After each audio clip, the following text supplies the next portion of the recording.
ஏய், கதிர் கணக்கா சமாளிச்சிடலான்னு பாக்குறீங்களா?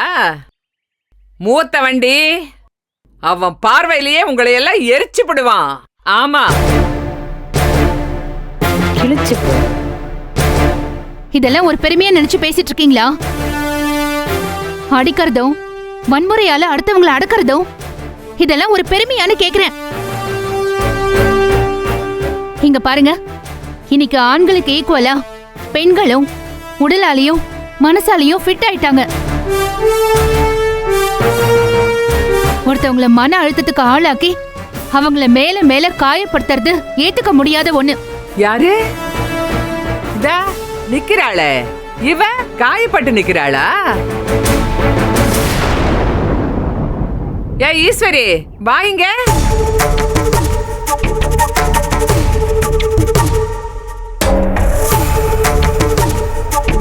ஏண்டி, உன் மனசாட்சி தொட்டு பேசு. என் மவன் காணாம போயிட்டான்னு அத பத்தி துளியாச்சும் உனக்கு கவலை இருந்துச்சாடி? நீயும் உன் பிள்ளைகளும் இங்கிட்டு போறதும் அங்கிட்டு போறதும் என்ன பேச்சு பேசல? ஆட்டம் அடி ஆடினீங்க நீங்க. உனக்கு காயமா?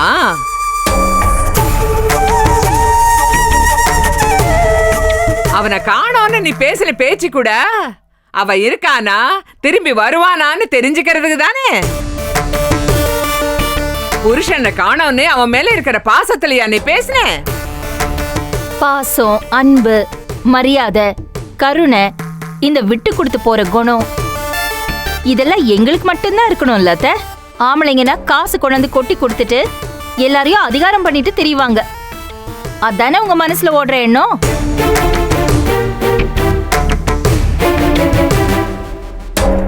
அத்தை, நான் ஒரு கேள்வி கேக்குறேன்.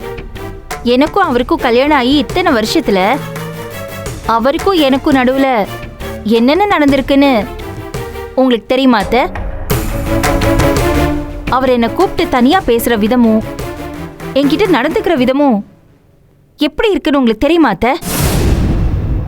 மனைவிங்கிற ஸ்தானத்துக்கு அவர் மரியாதை கொடுக்க மாட்டாருன்னு உங்களுக்கு தெரியும். ஆனா தெரிஞ்சும் நீங்க கண்டுக்காம இருக்கீங்க. ஏன்? தோ அவளும் ஒரு பொண்ணு, அவளை நீ மனுஷியா பாருன்னு என்னைக்காவது ஒரு நாள் அவரை கூப்பிட்டு நீங்க கேட்டிருக்கீங்களா அத்தை? என்னைக்காவது நீங்க அவரை கூப்பிட்டு ஒரு வார்த்தை சொல்லியிருந்தா அவரும் யோசிச்சிருப்பார்ல அந்த மாதிரி. சொன்னீங்களா அத்தை?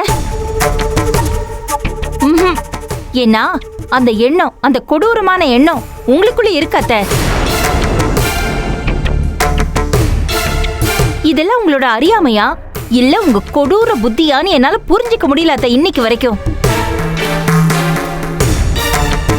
அத்தை, எல்லாத்துக்குமே ஒரு அளவுதான் அத்தை. காலெல்லாம் மாறி போச்சு அத்தை. இன்னும் கல்யாணான புதுசுல இருந்த மாதிரியே பயந்துகிட்டே இருப்பேன்னு நினைச்சீங்களா? அதெல்லாம் நடக்காது. என்னடி காலம் மாறி போச்சு? இன்னும் சோத்த தானே திங்கிறீங்க. ஏதோ அந்த 8 போன் வந்துருச்சு. போன்ல கண்டதையும் பார்த்துட்டு நாமளும் சூடு போட்டுக்கணும்னு போட்டுக்கிறீங்க. அத்தை, நாங்க சொன்னாலும் அதை உங்களால ஏத்துக்க முடியாது. உங்க பிள்ளையாலையும் ஏத்துக்க முடியல அத்தை. எல்லாம் மாறிக்கிட்டே தான் இருக்கு. நேத்து வரைக்கும் நமக்கு தெரியும் நினைச்சிட்டு இருக்கிற விஷயத்த இன்னைக்கு புதுசா ஒருத்த வந்து சொன்னா அதை ஏத்துக்க உங்களை மாதிரி ஆட்களால முடியல. நேத்து வரைக்கும் அடுப்படியில கடந்தவ தானே, இவளுக்கு என்ன புதுசா விஷயம் தெரிஞ்சிட போகுதுன்னு நினைக்கிற உங்க பிற்போக்கு புத்திய மாத்தவே முடியாதத்த.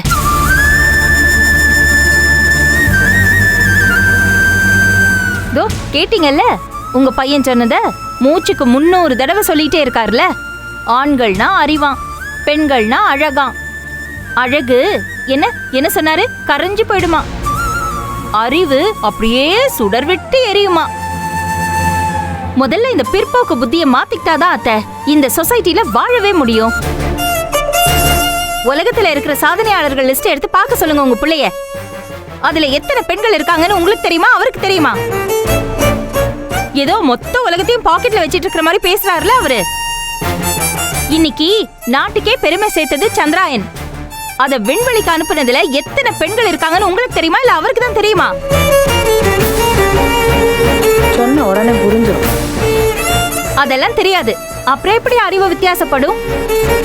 உங்க புள்ள பேசுறதுதான் முட்டாள்தனமா இருக்குன்னா அதுக்கு நீங்க ஜால்ரா தட்டுறீங்கல்ல, அதுதான் அத்தை இன்னும் கொடுமையா இருக்கு.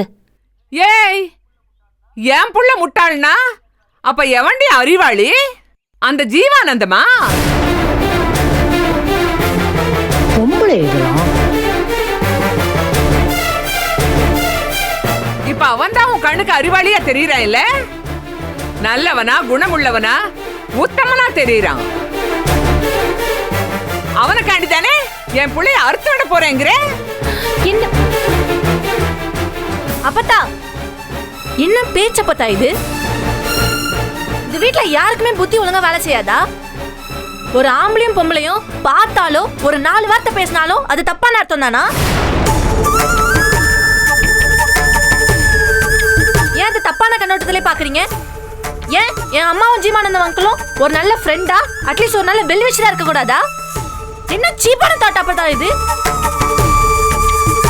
எனக்கு ஸ்கூல்ல 10 ஆம்பளை பசங்க ஃப்ரெண்ட்ஸ் இருக்காங்க. ஏன் தர்ஷனுக்கு காலேஜ்ல 10 பொம்பளை பசங்க ஃப்ரெண்ட்ஸ் இருக்காங்க. அதுக்கு நாங்களா தப்பானவங்களா?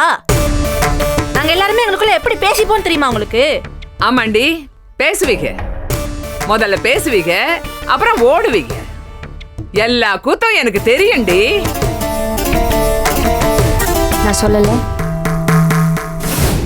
உன் வயசுக்கு நீ அடிக்கிற கூத்து பத்தாதுன்னு உங்க ஆத்தாக்காரி இந்த வயசுல கூத்து அடிக்கணுமா?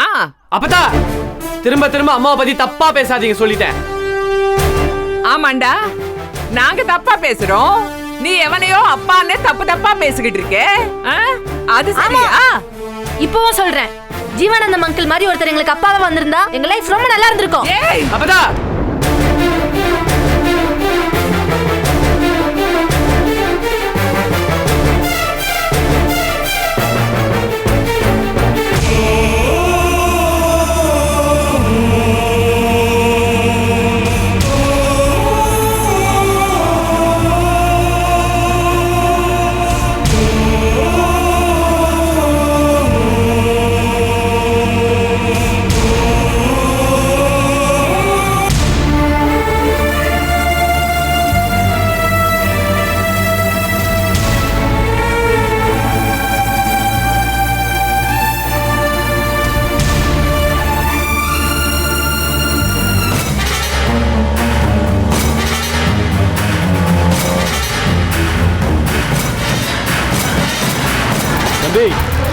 தம்பி தம்பி தம்பி தம்பி இங்க வாங்க. ஞானமாமா அங்க அண்ணா உள்ள இருக்கார்ல, போலாமா? வாங்க வாங்க சொல்றேன். சொல்லுங்க, என்ன விஷயம்? சொல்றேன் தம்பி. வாங்க தம்பி. சார், நீங்க எப்போ வந்தீங்க? எனக்கு வீடு இங்க பக்கத்துல தான் தம்பி. வக்கீல் போன் பண்ணாரு, அதான் சீக்கிரமா வந்துட்டேன். சீக்கிரமா வந்துடுறீரு, பிரச்சனையை சீக்கிரமா முடிக்கிறாரையா? டேய் டேய், இங்க பாரு, வாங்க போற, கொஞ்ச நேரம் பொத்திக்கு நில்லு. இருக்கா இங்கே நின்று என்ன பேசிட்டு இருக்கீங்க? அந்த இன்ஸ்பெக்டர் நான் உண்டு இல்லைன்னு பண்றேன். நீங்க வாங்க வாங்க. தம்பி தம்பி தம்பி வாங்க வாங்க தம்பி. சொன்னா கேளுங்க, வாங்க. என்ன சார் இது? இவ்வளவு மண்டை சூடு வேலைக்கு ஆகாது சார். உள்ள போய் கம்ப்ளீட் டீடைல்ஸ் வாங்கிட்டு வந்ததா இங்க நிக்கிறேன். முதல்ல ஒரு விஷயத்தை தெரிஞ்சுக்குங்க, உங்க அண்ணன் இங்க இல்ல சார். இது அண்ணன் இங்க இல்லையா? இங்க தானே கூட்டு வந்தாங்க. பதட்டப்படாம கொஞ்சம் பொறுமையா இருங்க. இருங்க இருங்க இருங்க கொஞ்சம் பொறுமையா இருங்க.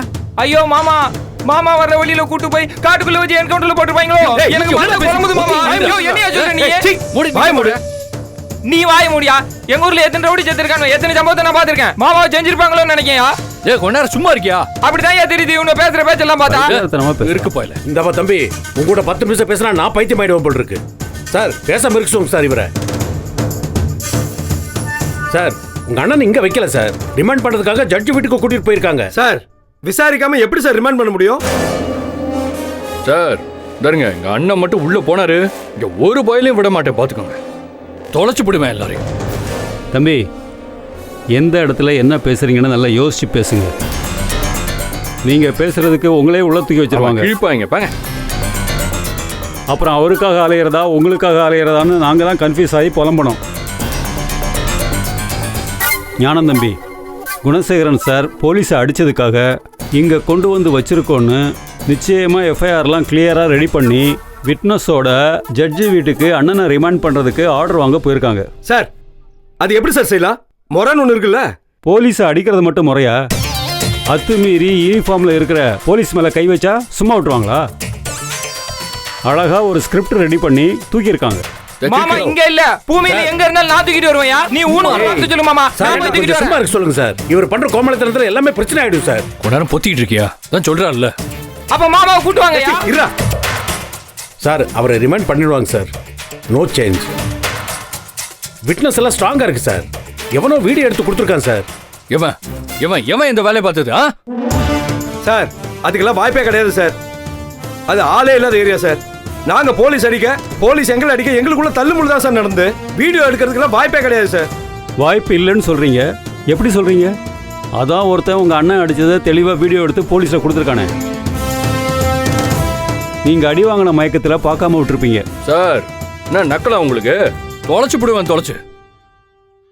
நடந்ததான் தம்பி சொல்றேன். ஏன் மேல ஏன் கோவப்படுறீங்க? இப்ப அடுத்து என்ன பண்ணலாம்னு யோசிங்க தம்பி.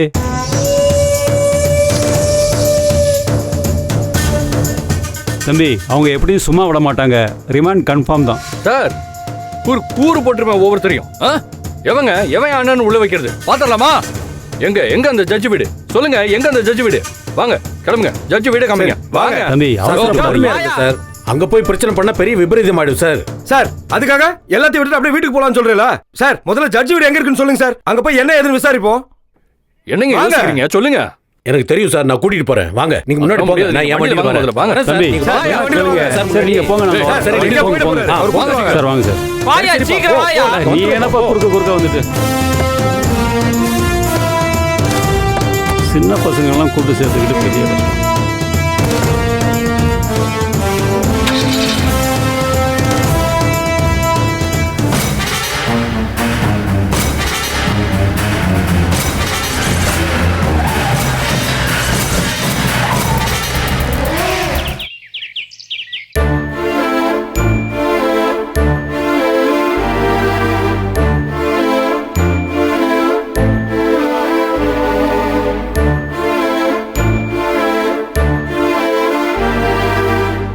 தர்ஷா, தர்ஷினி ஐசியை மேலே கூட்டிட்டு போ. நாங்கள் கொஞ்சம் பேசணும். தாராவையும் கூட்டிட்டு போ. இருக்கட்டும் நந்தினி, அவங்களுக்கு தான் எல்லாமே தெரியுதுல்ல.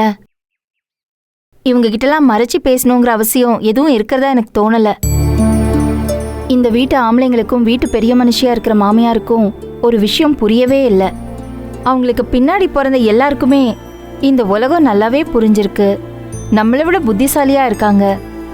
இது எந்த விஷயமும் தெரியல. புரிஞ்சுக்கவும் முயற்சி பண்ண மாட்டேங்கிறாங்க.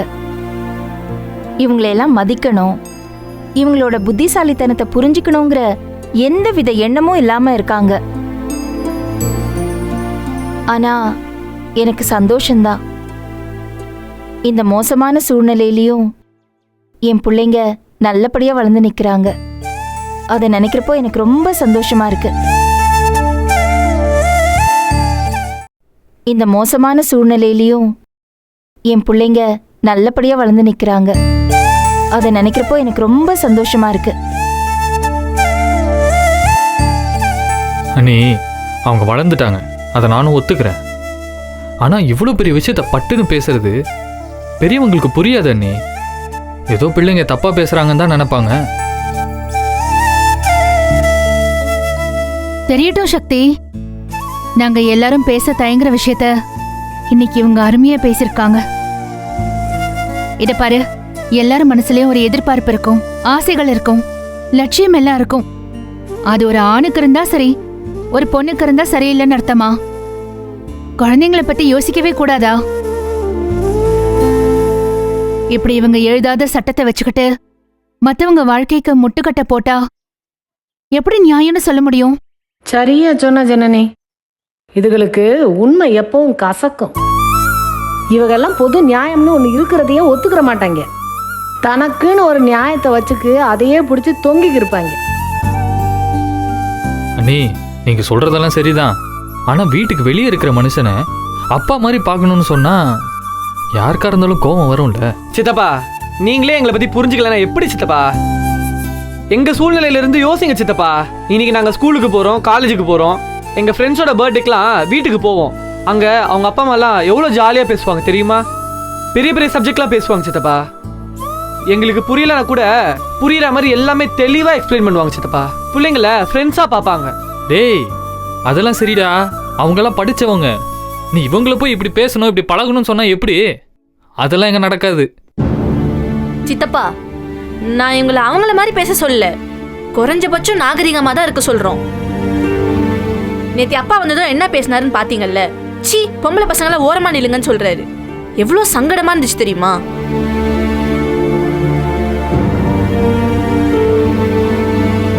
இத புரிஞ்சுக்க ஒரு அடிப்படை அறிவு வேணும் சித்தப்பா. இத்தனை வயசுக்கு அப்புறமும் இப்படியே இருந்தா இவ்வளவு நடந்த அப்புறமும் நாங்க ஏன் இன்னொரு புது அப்பாவை தேடி போனோம் சொல்லுங்க? ஜீவானந்தன் சார் எங்களுக்கு ஒரு நல்ல வழிகாட்டியா, ஒரு சப்போர்ட்டிவான பர்சனா இருப்பார் நினைச்சுதான் பார்த்தோம். அது ஒரு தப்பா?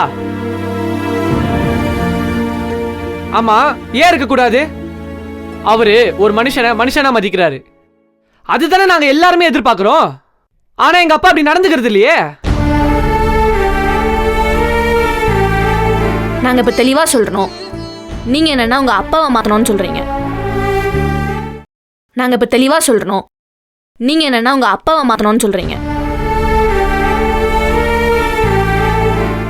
தர்ஷினி, நீங்க பேசுறதுல எந்த தப்பும் இல்ல. நீங்க ரொம்ப தெளிவா யோசிக்கிறீங்க. ஈஸ்வரி அக்கா இவ்ளோ கஷ்டப்பட்டு இந்த வாழ்க்கையை கடத்துறதுக்கு அப்புறமும் அவங்க வாழ்ந்துட்டு இருக்காங்கன்னா அதுக்கு அர்த்தமே நீங்க 2 பேரும் தான்.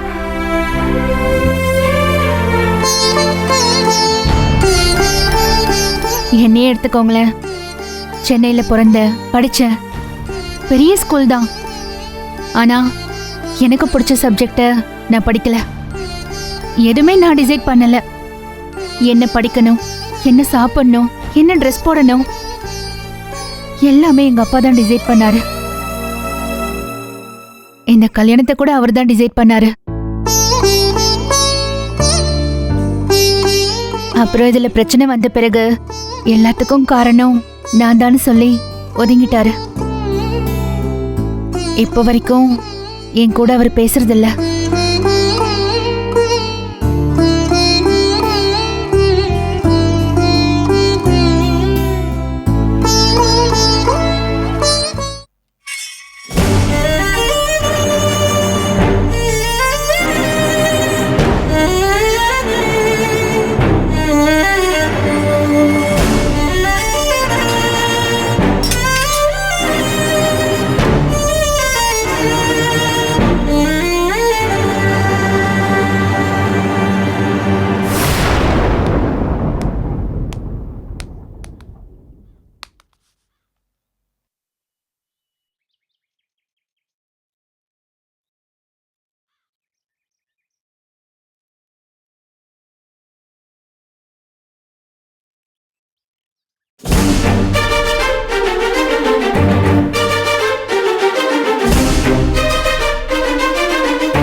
உங்க அப்பா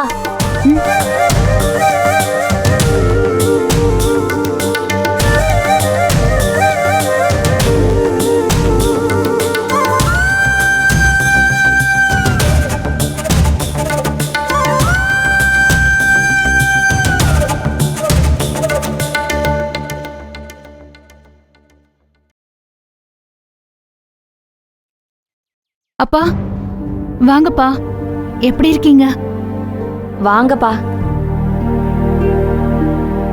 வாங்க.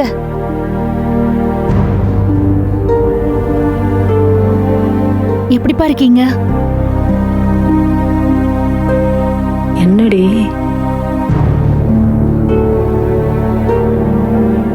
என்னப்பா திடீர்னு? நான் யார்கிட்டையும் பேச விரும்பல. எங்க வீட்டில் ஒரு முக்கியமான நிகழ்வு, அதான் என்னோட சம்மந்தி அழைக்க வந்தேன்.